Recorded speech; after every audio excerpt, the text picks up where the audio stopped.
Welcome to Let Me Fix This. Enjoy the video. In this video, I will explain how to remove a Ford Transit dashboard.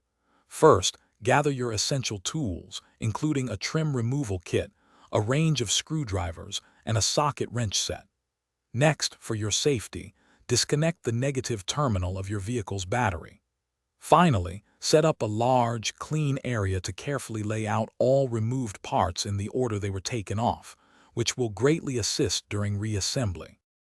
Now, let's begin by removing the initial panels. Start by gently prying off the plastic cover located directly above the instrument panel. After that, remove the plastic cap that surrounds the instrument panel itself. You will then need to unscrew the fixing screws that hold the instrument cluster in place, typically requiring a socket wrench for this step. With the instrument cluster screws removed, carefully pull it forward and disconnect the electrical connectors from its back. Next, remove the glove compartment and the panel located directly under the steering wheel, which usually pulls out easily. Then, proceed to unscrew and remove the radio unit, along with its surrounding bezel, often requiring a Ford radio removal tool for a damage-free process.